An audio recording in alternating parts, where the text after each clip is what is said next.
This is lesson 4 of the beginner pathway. We've worked on stances, breath, and mobility. Now we'll strengthen the body with simple conditioning drills. No equipment needed. The first exercises that we're going to go over are your Hindu push-ups and your Hindu squats.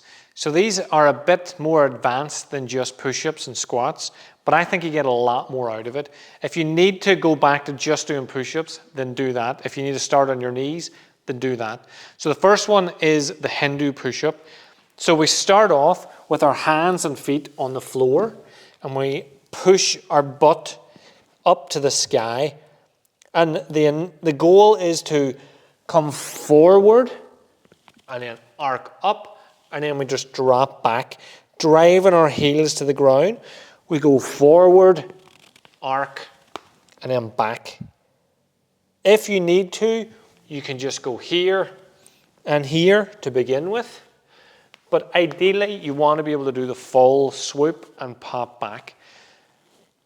We do about 10 of those, say. We do 10 of those. Whatever amount of them we do, so say if you can only do 5, you'll double the amount of squats. So the squat, again, is different from your normal squat.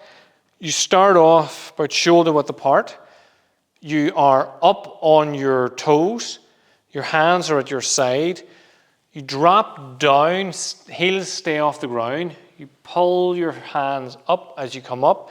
And then as you pull back, you drop back on your heels.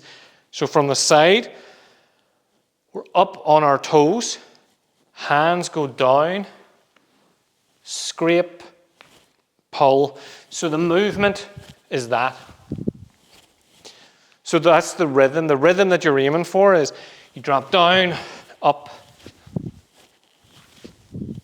And that's your Hindu squat and your Hindu push-up. So like I said, if you're able to do 5 push-ups, then you would do 10 squats and do like 3 sets. I'll actually put a full workout down below under this video, but just for now, that's the goal.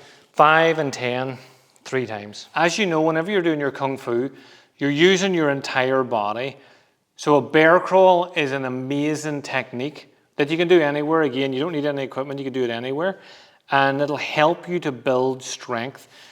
So you start off, this is a high bear crawl, and you just walk.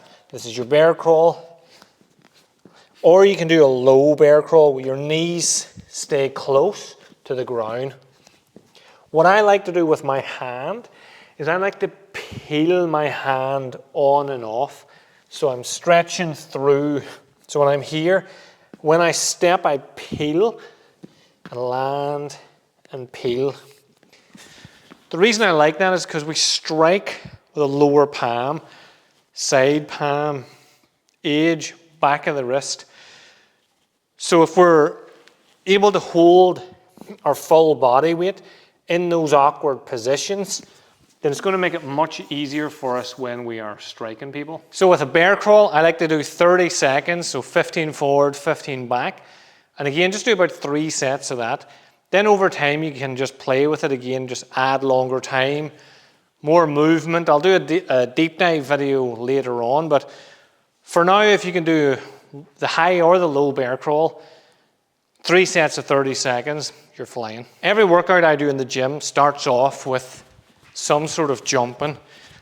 So this is like spar jumping, I suppose, where I'm just trying to be light. And I add hip movements. You'll notice that most of what I'm doing, I'm just playing.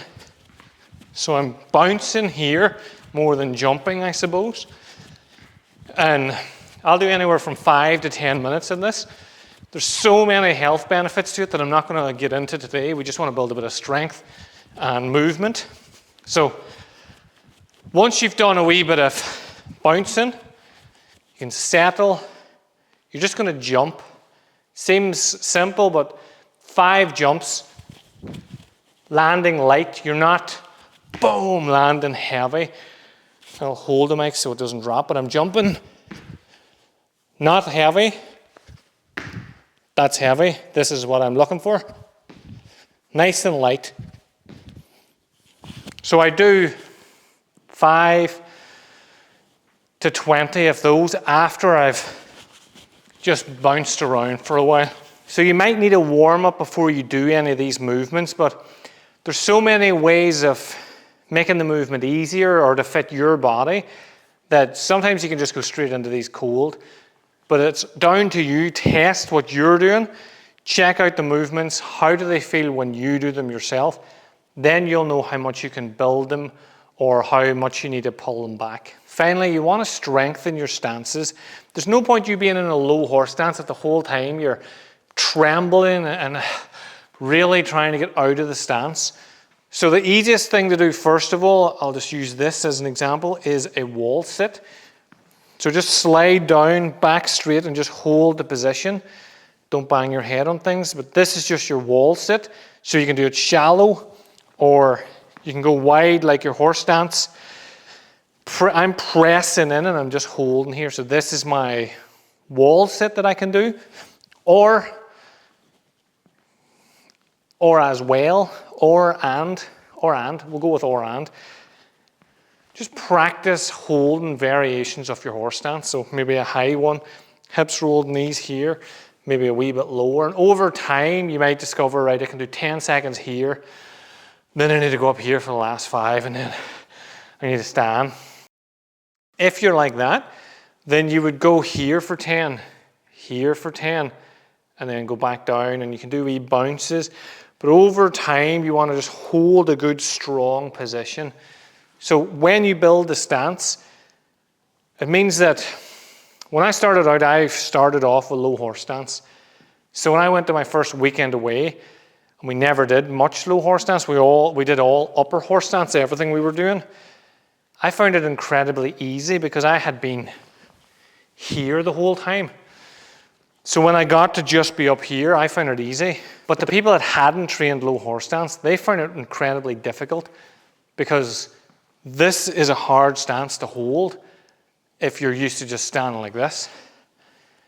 But it's not if you're used to standing down here. Conditioning will make every form and every movement much stronger. In the next lesson, we'll bring everything together with your first introduction to Qigong, a practice that combines breath, posture, and energy flow.